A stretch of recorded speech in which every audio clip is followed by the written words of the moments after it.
Hey everybody, you just tuned into Random Radio. Welcome to another episode of Just Ask, the podcast where you ask the questions and we give you the answers. I'm your host, Nicholas John Random, and we are live at the Stimulus Cafe and Coffee House in Durango, Colorado. Today's question is going to be all about Star Trek. Now, our question today comes from Gabriel in Montana. Now, Gabriel says he's always been a huge Trek fan, and he grew up in the 70s and the 80s, and, loved the original series, and then whenever, Next Generation came along, he loved that, and even the other ones, as the time went by, the 90s, he was always a big, huge fan, but now it just seems like they keep making new and new and new shows.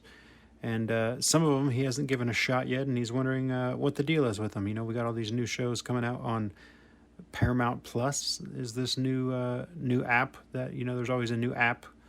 So he's wondering what I know about the shows that are newer. So our podcast today is going to be all about we're gonna sum it up a little bit and say it's going to be all about Star Trek after the 2000s. We'll go 2000s and on.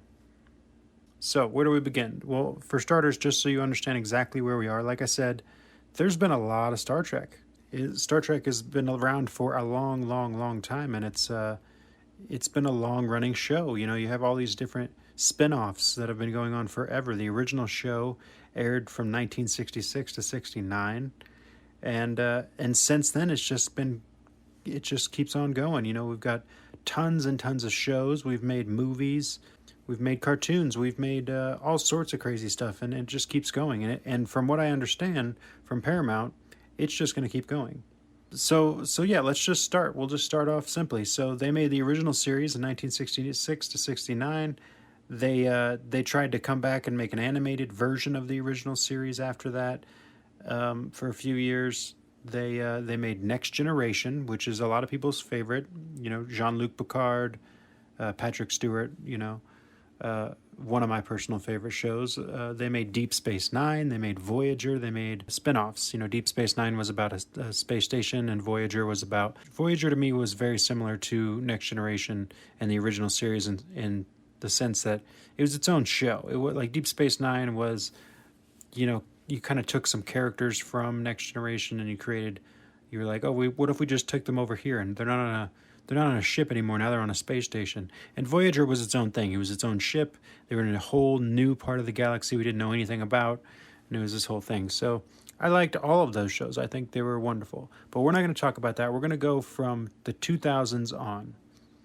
And the first show we have to talk about is Star Trek Enterprise. Now, Star Trek Enterprise ran from 2001 to 2005. Now, I was an old Star Trek fan. I grew up with all of those shows. I used to stay up until 4 in the morning to watch the original series because at 4 a.m.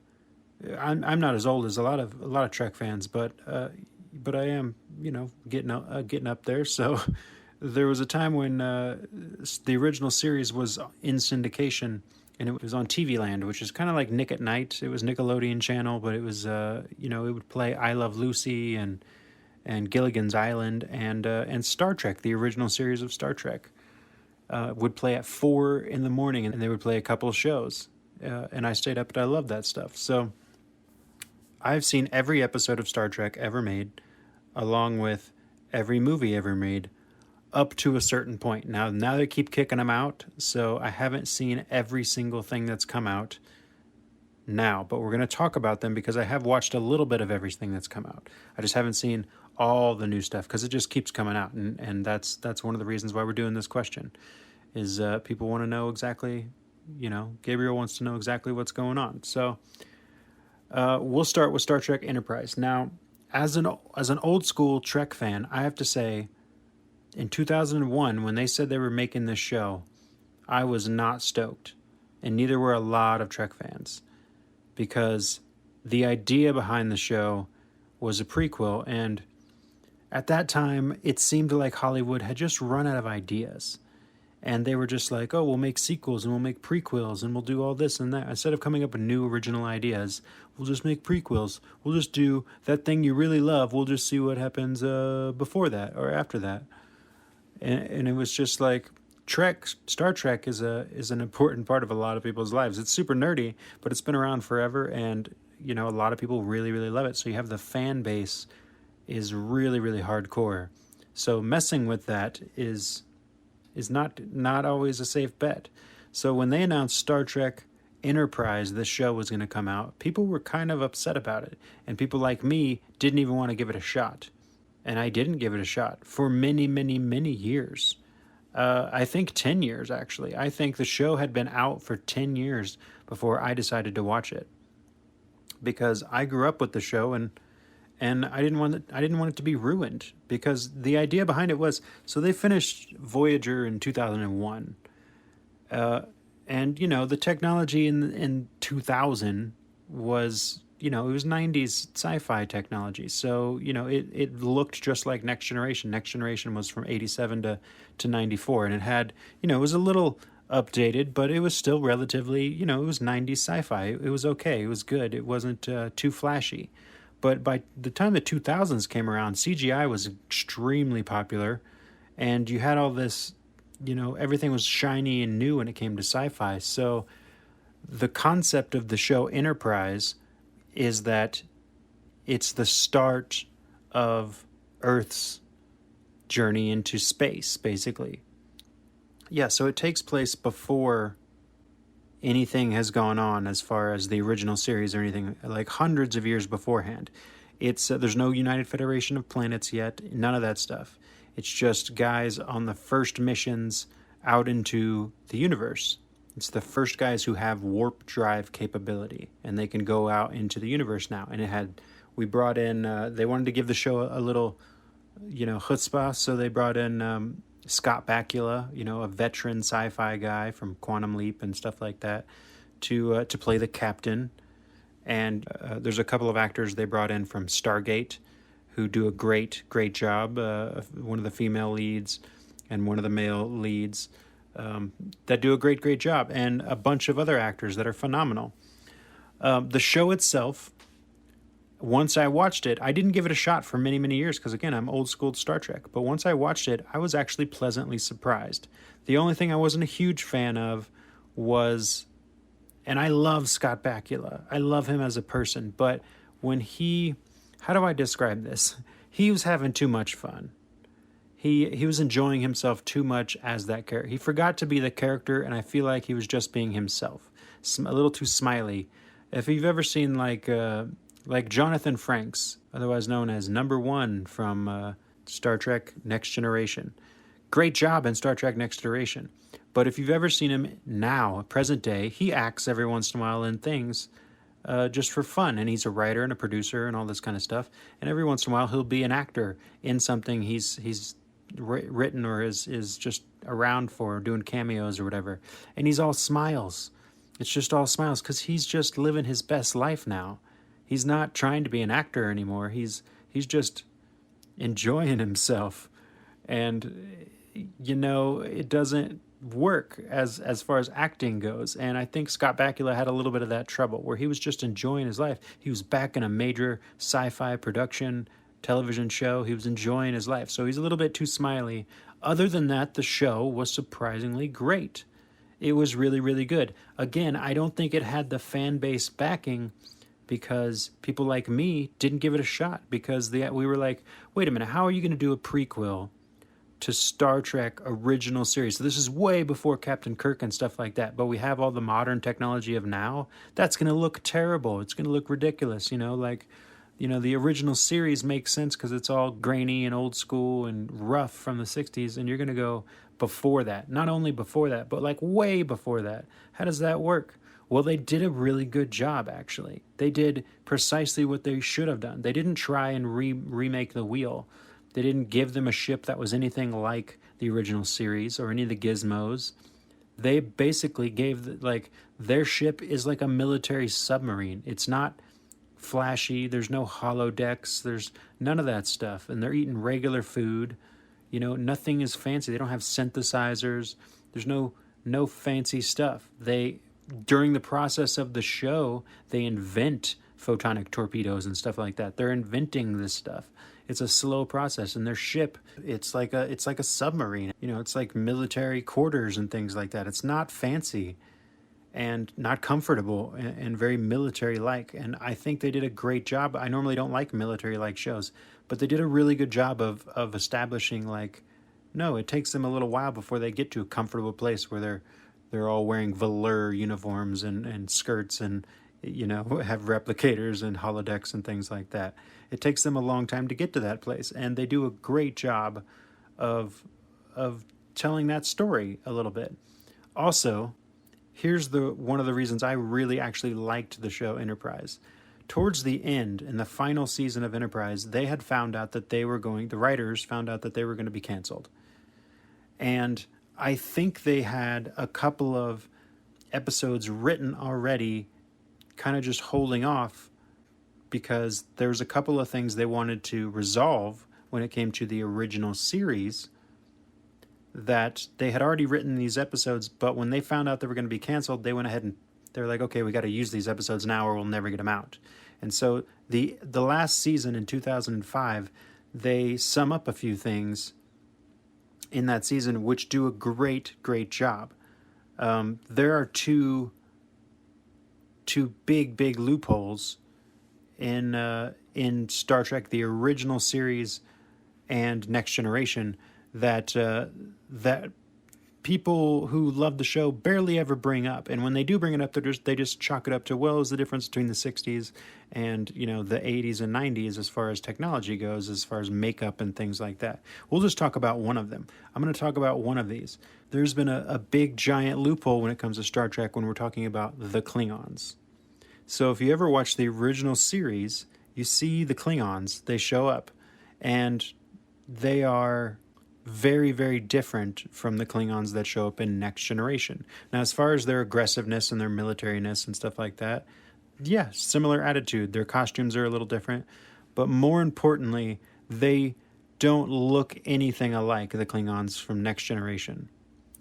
In original series, the Klingons essentially, and I'm not trying to be racist here, but essentially they look like Spanish or Mexican versions of the regular crew.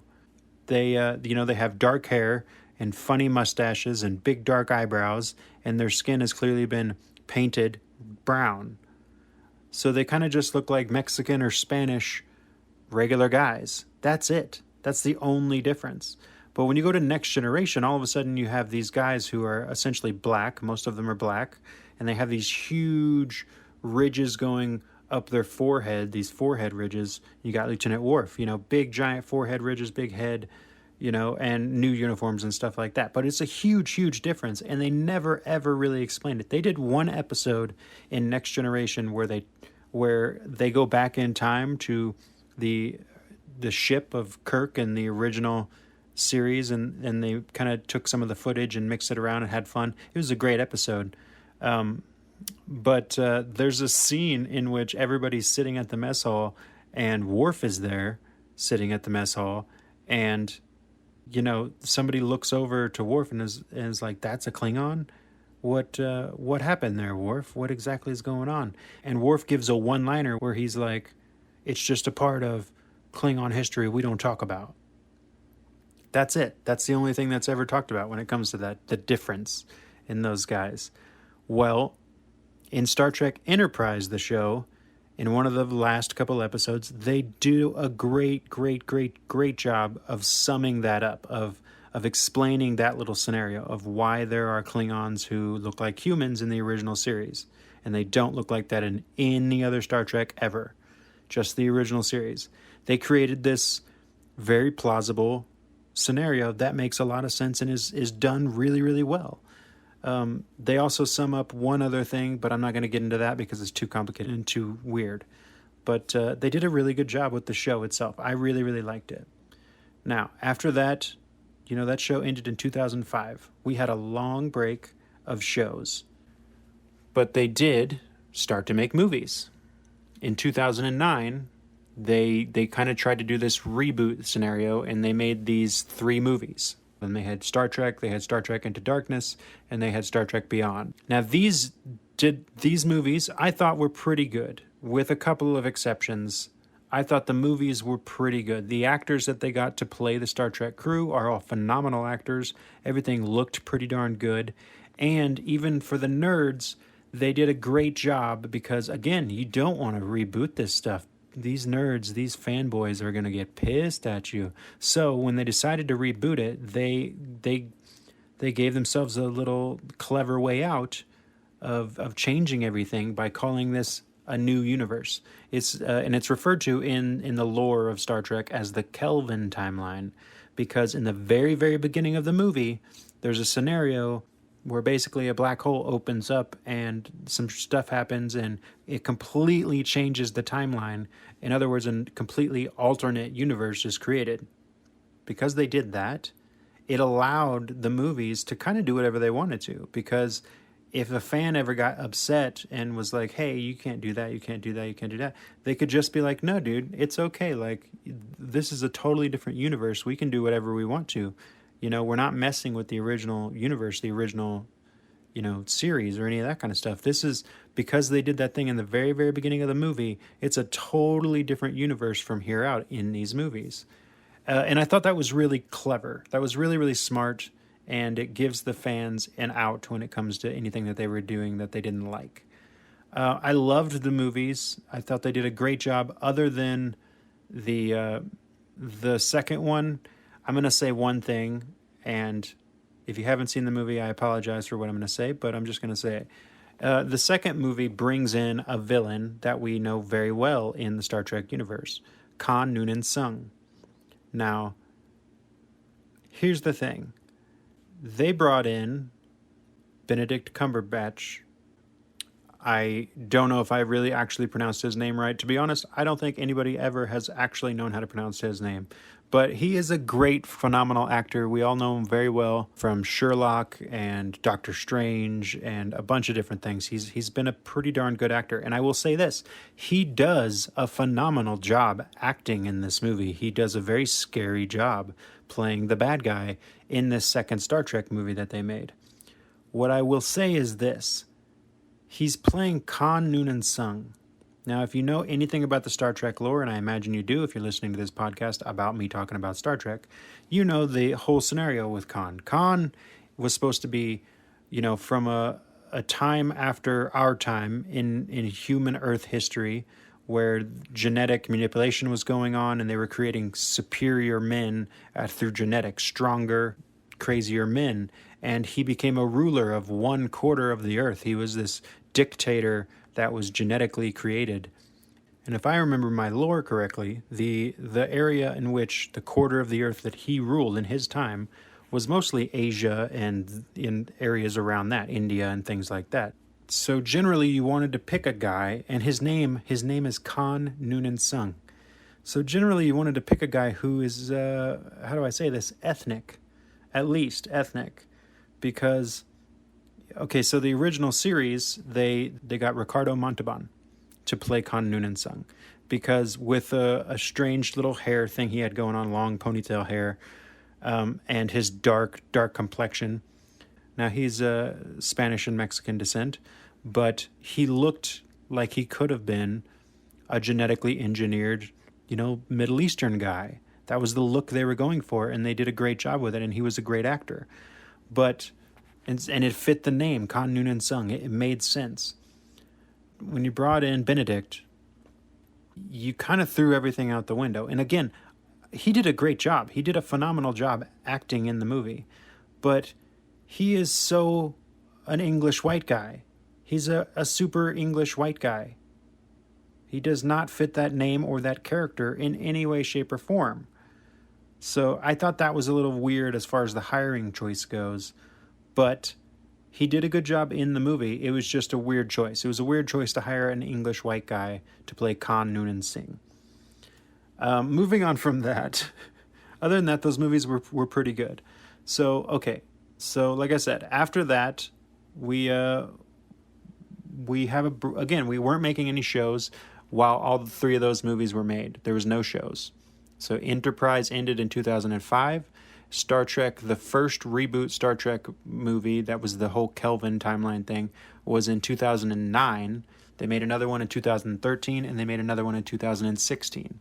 During that whole time, there wasn't any shows going on. It was just syndication of the old shows.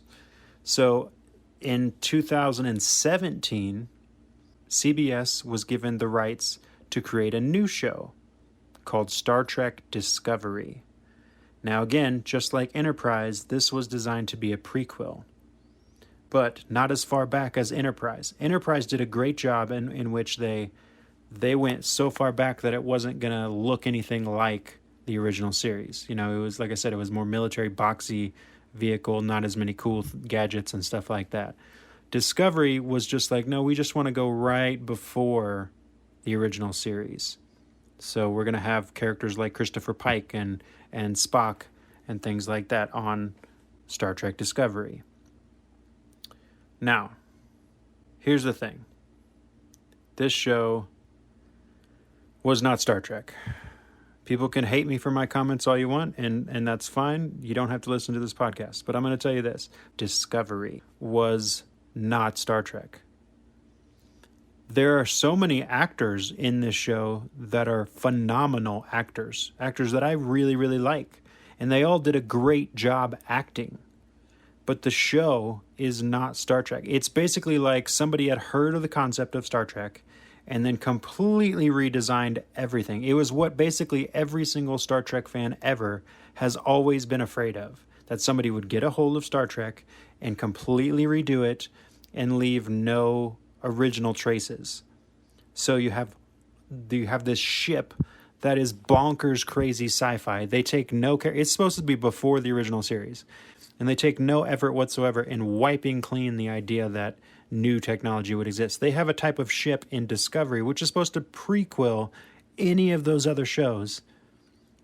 They have a type of ship that has never existed in the universe ever. It travels in a means that has never existed in any of the other shows ever. It's so crazy, crazy digital sci-fi, like special effects and stuff. Like they literally just threw everything out of the window and were like, we're going hardcore, as much digital crazy effects as we possibly can. They hired new actors to play characters that some actors were still alive. So like there's a guy who has played Spock's dad in almost everything that Star Trek's ever existed. They've had the same guy playing his dad. And he's still alive. But in this show, they hired a new actor to play Spock's dad because they go in the past and you see Spock's dad and stuff like that. They hired a new actor. I thought that was a weird choice, especially when the other guy was still alive and if you wanted credibility, you should have kept him.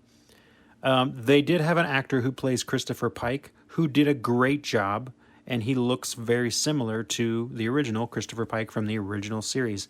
Like the first guy who was...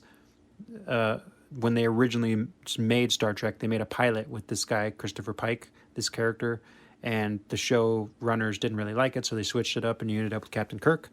But so that's what the idea behind this show is you have old school stuff like Captain Pike and Spock before he gets on Enterprise and stuff.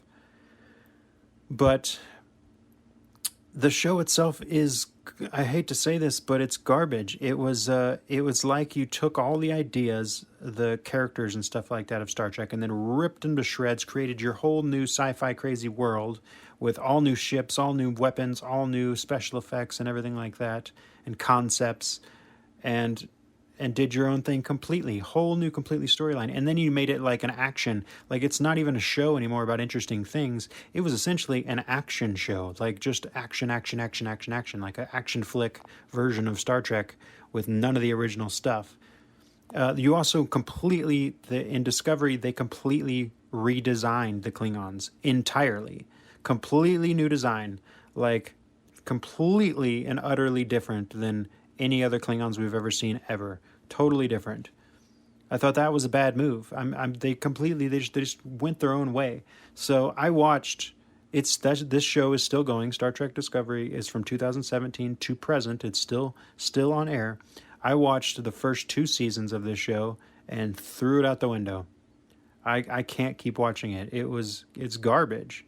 They literally just threw everything. And there's so many good actors on it too. Actors that I really love and I know are nerdy and only wanted to do this show because they were like, yeah, you're going to make a new Star Trek? Of course I want to do it. CBS ruined it. They did a terrible, terrible, terrible job. In between, the next show that came out, which was Picard in 2020, they made a couple of shorts. Short treks is what they're called. But then they made Star Trek Picard. Now, Jean-Luc Picard is the main captain character in Next Generation. Everybody loves him. And Patrick Stewart does a great job. I have a feeling, now this is just my personal opinion, but I have a feeling what happened is it was also originally released on CBS. Now they're all on Paramount Plus. But I have a feeling what happened was Patrick Stewart probably saw Star Trek Discovery and was like, what is this? This is not Star Trek. This is completely different. Totally, totally different scenario. This is nothing that has ever had anything to do with Star Trek. You guys are ruining it. So I have a feeling he may have saw Discovery, gone to the studios and been like, hey, I'm not dead yet. If you want to do a show about me or about my character, Jean-Luc Picard, I'll do it right now, and we can fix this kind of scenario. So they created a show called Picard about an older Captain Jean-Luc Picard having to go back and deal with some stuff that's going on. Now, I watched this show, and it's still going on, and I watched the first season. I haven't seen anything after that, but the first season was amazing. It was great. It's a lot darker than like Next Generation and Deep Space Nine and Voyager and things like that. A lot darker, dealing with darker topics. But they bring back old faces that you know and you love, Seven of Nine and Data. And so far, it's been a great, great show. And I love Patrick Stewart. He's always been wonderful. But the show, it takes you back to the same universe as those other shows. There's no crazy, ridiculous stuff like they have in Discovery. It's the same guys, same characters, same kind of technology. Nothing has gotten out of whack. And I think he was trying to get it back on track. I think Patrick Stewart was trying to get the stuff back on track. And it's going great. From what I've seen so far, that show is really, really good. So I like that, and it's still going. It's like I said, it started in 2020, and it's keeping up. In 2020, they also made a cartoon show called Lower Decks. It's a cartoon that's kind of got the feel of like a Rick and Morty, like an adult, or a Futurama, like an adult cartoon comedy based around the people who are not in the captain's chair, people who are not the first officers and stuff like that. It's based off of the lower decks, the guys who just do the regular jobs. And it's pretty good. I've seen season 1 of this show as well, and it's still going. And it's pretty good. I always liked good quality adult cartoons, like Rick and Morty and Futurama and things like that. I don't like it when it gets too stupid and silly, like Family Guy and stuff like that, but I thought they did a great job, and it's going really, really well. I do like Lower Decks. It's pretty good. Picard, Lower Decks, spot on. You guys are doing great. Discovery should have been canceled already. It's terrible. They also released a kids. They started to make the Lower Decks, which is for adults, but they also released a kids cartoon. I have not seen this. This is called Star Trek Prodigy. Now the concept behind this show is it's cadets. It's a group of Star Trek cadets. And from what I understand, there's a lot of Captain Janeway from Star Trek Voyager as a mentor kind of situation going on with these cadets who are kind of put in situations that they have to deal with everything themselves, even though they're just cadets. I haven't seen the show, but I heard good things about it. And it's, like I said, it's for kids. It's a cartoon for kids. So in 2022, this year, they released Star Trek Discovery, broke off a little bit, and they released a show called Strange New Worlds. Now, Strange New Worlds has actors and characters from Star Trek Voyager. It has the guy who's playing Christopher Pike as the captain. It has the guy who's playing Spock as Spock, and a few of these other main characters. But it's essentially doing what the show Discovery, I think, was supposed to do originally, which it's focused around Christopher Pike and Spock, the crew, before we get to Enterprise with Captain Kirk. It's them doing more of the original kind of stuff where they just go do little episodes of finding new things. I haven't seen the show at all, and I intend to, but I've heard good things about this show, even though, again, if it's based off Discovery, it's already got negative points for me, but I have heard good things. I have heard basically this new show, Strange New Worlds, is kind of like trying to fix what they did with Discovery, even though Discovery is still going. So right now you have the shows that are still going right now. The Star Trek shows that are still going are Discovery is still making episodes. Picard is still making episodes. You have Lower Decks still going, Prodigy still going, and Strange New Worlds, a brand new show. There is also another fourth movie in the works in that whole Kelvin timeline thing, with the Chris Pine and all those guys. And I'm, like I said, I liked those movies. They're pretty good. So I'll be happy to see that. As far as I know, all those shows are I know one of them is going to be canceled, but they haven't said which. If I had to guess, it's got to be Discovery because it's awful, and the other ones are fairly newer. But that's kind of what we have. That's what we've got basically after the 2000s. That's where we're at with the Star Trek universe. I do definitely suggest watching Picard.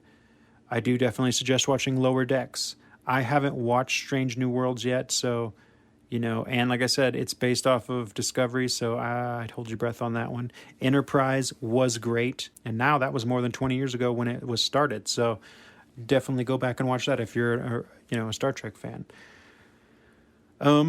Yeah, we'll see what goes on, guys. We will see what happens, but this is all we've got so far. These are just my opinions as far as the shows go, but yeah, check them out. Tell me what you think. Gabriel, I hope that answered some of your questions. But that's going to be it for this episode, I believe, on the Star Trek subject. I'm sure we'll talk about Trek in the future again. I've been your host, Nicholas John Random. If you like the show, you want to hear more from us, click the like button, click the subscribe button.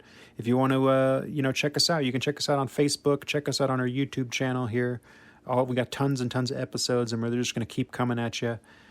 You can check us out at Facebook on facebook.com/Random Radio Podcast. If you want to be a supporting member of the team here and, help us keep the lights on, head over to our Patreon account at Patreon/Random Radio. The show can now be found on Google Podcasts, Apple Podcasts, Spotify, Stitcher, iHeartRadio, pretty much any one of your favorite platforms you can find it on, guys. So keep an eye out. I hope you enjoyed the podcast today. We've been live at Stimulus Cafe and Coffee House, and we will catch you on the next episode of Just Ask.